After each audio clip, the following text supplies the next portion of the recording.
Shabbat Shalom and Happy Chanukah, everyone. Tonight we're going to light the Shabbat candles and the Chanukah candles. And tomorrow night we're going to light the Havdalah candle as we conclude the Shabbat. Now there's a question in Jewish law. What happens if a person can't afford Shabbat candles and Chanukah candles? Which one takes precedent? And the Talmud answers that the Shabbat candles take precedent. Why? Because the Shabbat candles represent the warmth, the love, the sanctity, the holiness of the Jewish home. The Chanukah candles represents illuminating the darkness of the world. And in order to be able to illuminate the darkness of the world, we first have to find the inner light in our lives, the light of Judaism in our homes. And then we can take that light and radiate it outward. And therefore, the Talmud says, if you can't afford Shabbat candles and Chanukah candles, it's more important that you light the Shabbat candles. And that's why the Shabbat candles are lit on our table, where our family sits around, because the light of Shabbat is for our families. The menorah is lit at the windowsill because it's meant to take that light and banish and vanquish the darkness of the world. However, tomorrow night, when we conclude Shabbat, we're going to use the Havdalah candle. Now, the Havdalah candle, as you can see, is different than the Shabbat candle and the Chanukah candle. While the Chanukah candle is one individual flame, and the Shabbat candle is one individual flame, the Havdalah candle, according to Jewish law, must be a multi-braided wick. Why do we use a multi-braided wick on Shabbat night? Because Shabbat night is the boundary between the sanctity of Shabbat and the mundane work week. And therefore, as we stand on the boundary of the holiness of Shabbat and the mundane week ahead, we remember that the message of Shabbat is to take that holiness and infuse it into the rest of the week. So we use a multi-braided candle, symbolizing the flame of the menorah candles being intertwined with the Shabbat candles, and taking the holiness of Shabbat and infusing and inspiring our week as we go out into the world to bring the light and the values of Torah and Judaism and our love of our homes into the wider world, and to illuminate the world with the light of goodness, righteousness, kindness, and love. Just want to share with you a story, an incredible story that happened in 1932. There was a rabbi in the city of Kiel, Germany. He was the last rabbi of that city. And it was 1932 Chanukah, in the month of December.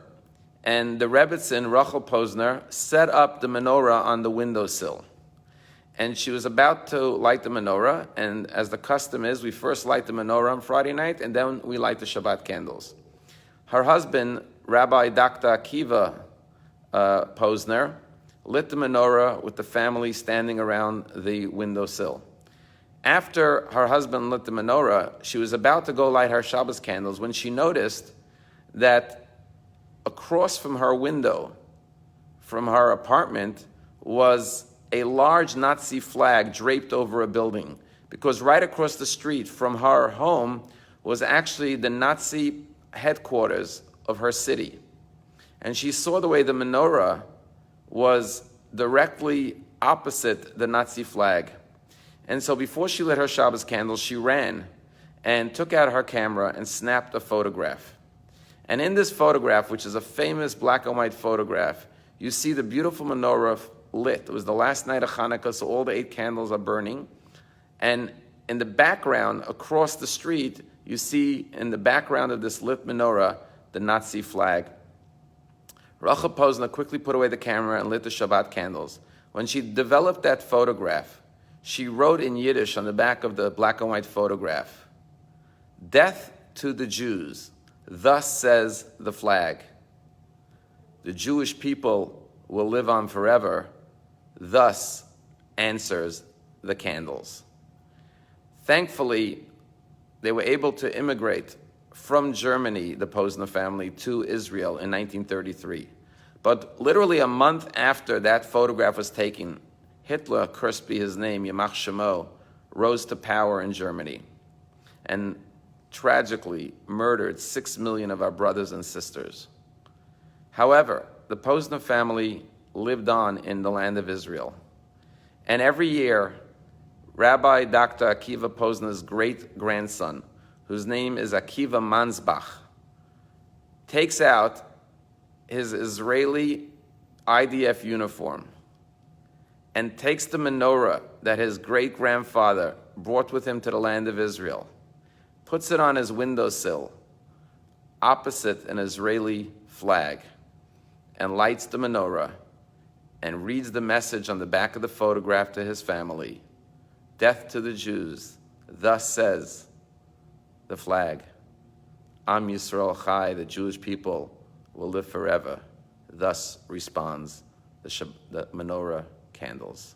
Wishing everyone a Shabbat Shalom. Let's keep the flame of Judaism burning brightly within our homes, and then take that light to our windowsill. Take the light of Shabbat and bring light to a world that is craving light, love, and goodness. Shabbat Shalom.